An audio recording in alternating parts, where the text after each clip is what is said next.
Welcome to another episode of A Life Worth Living. What is the common thread that connects us all? Sometimes we feel alone and we believe that we are the only person on earth who could possibly feel this way. But maybe we all have more in common than we think. So, we're asking for people's point of view to talk about their experiences in an attempt to better ourselves and find the common thread that connects us all. We'd like to thank our sponsors, Anaheim Stoneworks and Mastertati LA Training Center.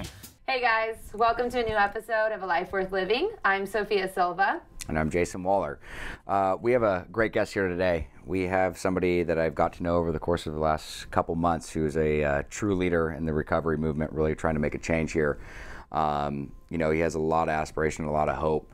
It's my pleasure to introduce Justin. Thank you for joining us, buddy. Yeah, thank you guys so much for having me. I really appreciate the opportunity. I know that what this show is doing and what you both do as individual leaders is making a huge impact, not only here in California, but really all over the world. And so for me, one of the things that I try to do to be an influencer and a leader is by being a person in long-term recovery. So were you drinking, using drugs? What was going on? My drugs of choice were, alcohol, cocaine, prescription drugs, really anything I could snort or anything I could really do to feel better. Really the first drug I misused was actually like an elementary school student, and I was taking tons of Benadryl because it would put me to sleep. And I knew if I was asleep, I didn't have to deal with life. That's crazy. You're such an influencer in this, and you believe in hope. You don't like to really necessarily dive into the war stories of stuff. You like to look at solution. Absolutely. What are you doing with the knowledge that you've gained and with the personal life experiences that you've encountered? What are you doing with that stuff right now? Began with service, talking about recovery, stepping up and stepping out, sharing my story and not being embarrassed. And where that has led me today, which is unbelievable, is I get to be the president and CEO of Young People in Recovery, which is an amazing national organization, which I'm sure we'll touch on at different parts of this as well. But that for me is where I am today. What is Young People in Recovery? Young People in Recovery is a national organization. It's really, there's two main departments with some emphasis, but before getting too organizational development-y and nerdy with you, just simply, it's about advocacy and action. And so we advocate and take action for things around employment, housing, education, and other recovery-related resources. That's amazing. So. See, I was just making sure he could say that because I'm actually a part of that foundation now. So. Wait, what made you want to do this? So I learned that apparently this being okay with talking about my recovery, I'm pretty talkative, like, oh, show, cool, be there, sweet, don't even know the name of it yet, but I'll just be there. That mentality is why I got to be where I am today. Not because I'm super special and unique. There was millions of people who are in recovery just like me, and the reason I am where I am today, similar to Jason on a very different level, is because he, like me, are just brave enough to say, yeah, I'm in recovery, man, and I'm not embarrassed about that. So you're basically saying you have a voice in what you believe in. Absolutely. And it goes back to the resilience. There's been so much that I've seen through them. And why we connected, really. Exactly. And I think it's also when we bring those things up, so what do we talk about, right? I mean, so numbers are important, and don't worry, I'm not a statistician by any means, clearly, but some of the things, so how do we picture this, right? So if it's a bigger thing, we realize that it's a bigger thing, but for those people that don't know, so what does that mean? We know what ALS, there's respectfully a few thousand people every year that are personally impacted by that, somewhere around there.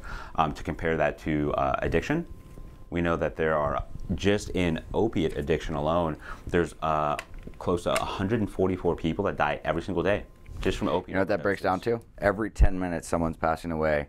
So by doing the show, crazy. 3 people are going to die right during the shooting of the show. And this is something I want to know from you, is the epidemic. The news does talk about the heroin epidemic. They talk about the opiate epidemic. They talk about the pills, the prescriptions, all this stuff.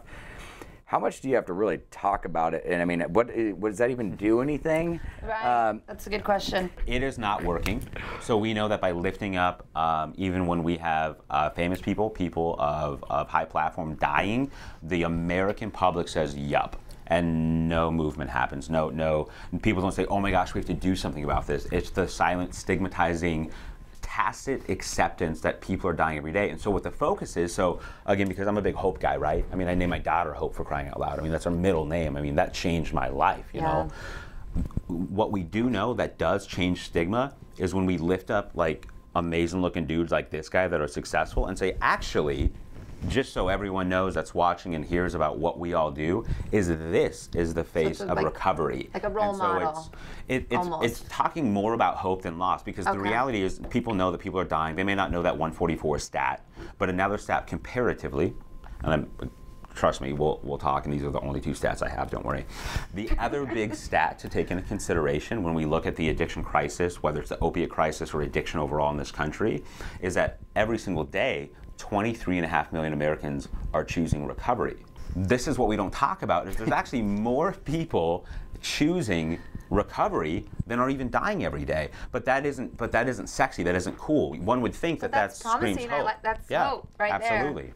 Well, exactly. And so that's what we do, right? I mean, that's what our organization does. That's what Jason represents. Well, I know from like studying psychology that people actually, when they're overwhelmed by these like death and the tragedies, they don't react. So what you're saying makes a lot of sense. They actually tend to shut down. So what you guys are doing is really smart, and that's what we're trying to do here on this show too, is find solutions. What's the hope? What's the good stuff? Yeah, and that's what I love. I mean, and I will say, I could recommend all kinds of things, and we can talk about like, hey, what can you do individually? What can you do as a community? What can you do as an organization? Whatever. Let's start with this. What can you do individually? Yeah. So one of the things that you can do individually is, if you are a person seeking or in recovery, is one, know that it's possible. That's not a message we hear. That it's possible, that people can and do recover. It worked for me, it worked for Jason, it works for millions of people all over this country. People can and do recover. And so one, as an individual, I would say focus on the hope, and you have to talk about it. You have to let people know that it's possible. And you may face that stigma or shame, or what is my employer going to think, or what are my friends going to think, or what are my family going to think, but probably what they're gonna do is say, hey, could I actually talk to you about that? Because like my buddy or myself or my friend. And so that hope of just by being brave enough to say, my name is Justin Luke Riley, and I'm a person in long-term recovery, that has power. And that is why I am where I am today. Literally, like that's it. Well, I've actually found, and you've probably found this, I'm sure, that by opening up about myself and my story with anybody that I talk to, they automatically feel way more comfortable with me and start opening up with me. Oh, yeah. So what do you do if nowadays, this is a question for both of you, if you feel like using again, if you're having a bad day? So for me, one, I've been very fortunate to not have that compulsion or obsession to do that in a very long time. However, it's because of my daily proactive recovery lifestyle choices that allows me in my personal recovery to where I haven't had like, there were years, maybe a few years ago, I would have cravings or I would have those thoughts, and if you're out there and you have those things, so you don't have to feel guilty about that. Again, just like let it out, tell somebody. I mean, it's okay. Yeah, no, I couldn't agree more. So we were talking earlier, actually, before we started, you talked about many pathways and how there's not one type of, or one way to recovery. Can you talk about that a little bit more? Yeah, absolutely. Many pathways is a huge movement that's happening within the recovery movement. Again, kind of by the numbers we talked about earlier, if there's 23.5 million Americans who are in recovery, a lot of people would say, hey, there's this one 12-step fellowship that most of them are in. And that's not true, and that's not a bad thing. It's just not true, right? And the reason why that's important is because there's a lot of ways that people can recover. Some of them is through physical fitness. That's not my way. I'm not a bodybuilder. You know, I don't know if you can tell or not. But many pathways for people, that could be physical fitness, that could be healthy eating, that could be abstinence, that could also be medication-assisted treatment or therapy or recovery. It could also be SMART recovery, which is an acronym. I'm sure you can Google them and find out what SMART stands for. Don't have that one in my hip pocket. And for some people, it's their faith-based community. They get those 5 tenets that I went through, all pathways of recovery that I've mentioned or that you've heard about. Those 5 things apply to all of them, which is a really big statement, but they do. You know, so there's a lot of pathways to recover. I agree with that, for sure. And I think it's important for people to understand there isn't just one way. We don't know the answers. We know it worked for us, and all we can do is share what we have gone through and what we've seen work. But look, if there's other ways, we're obviously open to it. We want to have that suggestive, conversation with people that we don't have the exact answer, but we can share with you what works. Yeah, but don't you need some sort of treatment? Like, you can't just like go to the gym and like stop drinking, right? You know what I mean? We're gonna jump. Yeah. Yeah. Go ahead, sir. You go ahead, dude. You're the guest, and I'll piggyback you. Yeah. So one would think that, right? And I refuse to come on your show and say you're wrong, right? That'd be really awkward. So one. Yeah, I'm playing devil's advocate here. No, but that's a good question that I Correct me know if I'm other wrong. people will have. People will say, well, hey, like that recovery pathway thing, that was like really adorbs and like, oh, cool 5 thingamajigs, whatever. But like, yo, like, what if I got to go to detox, man? What if I got to go to treatment? Doesn't everyone do that? But let me set the record straight, and who knows, maybe I'll get in much trouble from the people in charge of the rules. Really doubt it. But most people, that majority, that 23.5 million Americans, most of them, actually only 10% of them receive treatment, which is a much larger macro conversation. Yeah, and there's a lot of reasons, and I won't try to get into all of them, but the reality is that a majority of people who identify as being people who are in recovery do not go to treatment. And I do not say that to discourage you from going to treatment. Treatment is extraordinary. Treatment, I went to 7 treatment centers, and that may sound contradictory or awkward or weird, but from every single program, though, I learned something. I mean, and I carry those tools with me today. Yeah. And so for whatever it's worth, treatment is very important, and treatment absolutely saves lives. But I've also met, my dad. My dad did not go to rehab. My dad got into recovery after I went into recovery because he saw my journey. And quickly to that end too, because one of the things I would that I would like to make super clear is that even that 10%, that it isn't because only 10% of them need treatment. It's only 10% of them go. And that is a larger discussion, which we may or may not need to get into, but there's a lot of reasons why that number isn't 50% or 100%. Again, that stat isn't to demonstrate how many people need treatment or anything like that. Not at all. I just want to give people options, and I always want to know what's the broad spectrum here. Yeah. Well, so this is, so I don't have one answer.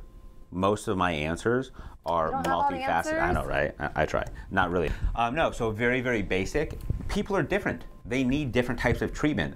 One of the fundamental things that isn't part of this conversation, which is okay, because this is where our country is when we talk about treatment, that doesn't mean 30 days somewhere. It could, but treatment could also mean a year somewhere. Treatment could also be intensive outpatient. It could be partial hospitalization program. For some people, they need treatment, which when I say treatment in that sense, they need residential care. For me, when I was homeless and I had no other options and I had been to rehab 6 other times, one of those times was an intensive outpatient program that I got kicked out of. Another one of those times was a psychiatric unit down in Colorado Springs, right? And this is also part of a larger, even more macro level conversation that for most people, this isn't just a substance use disorder thing. Like, it isn't just like, oh yeah, if I just fix the alcohol thing, everything will be okay. It's whether it's alcoholism, drug addiction, depression, anxiety, eating disorders. I know that you just had a leader on here that recently talked about that too, is that people, to quote Shrek, which I am about to do on your show, is that people are like onions and they have layers. And some of those different layers need different types of treatment. But I think the thing to focus on is that, hey, I mean, it's important to make sure you're getting the right type of care. Absolutely, right? But at the same time, let's also, from a macro level discussion point of view, is people can and do recover. And yes, it looks like a lot of different ways, and there's a lot of different ways to find it in the past and the journeys and every other happy little analogy. But we need to lift up the fact that people can and do recover. You know, I mean, and that is literally lifting that hope up has not only changed my life forever as an individual and now father, but that changed my father's life. He saw me go through my recovery journey. Yeah, I love that. But that's how people change. My brother, just as your father, and this is a good ending point. I mean, it's to look at it as, by doing the deal and leading by example and taking action, that helped inspire people and motivate them, you know, as one point, but also being able to talk about it. Mm-hmm. Absolutely. Appreciate you being here, man. Yeah, thank you so much. Thank you. Absolutely. Thank you both for the opportunity. Appreciate it. Hi, everyone. Thanks for watching. Make sure to catch us every Tuesday by subscribing to our channel. Let us know in the comments below how you make life worth living. We're sure you have lots of great tips to share, and by working together, we can all thrive. I have it memorized. She's good. I think that's gonna be good. One more time, let's do it again. The speed needs to be a little bit faster. Can you make it a little bit faster? No, I think it's better that.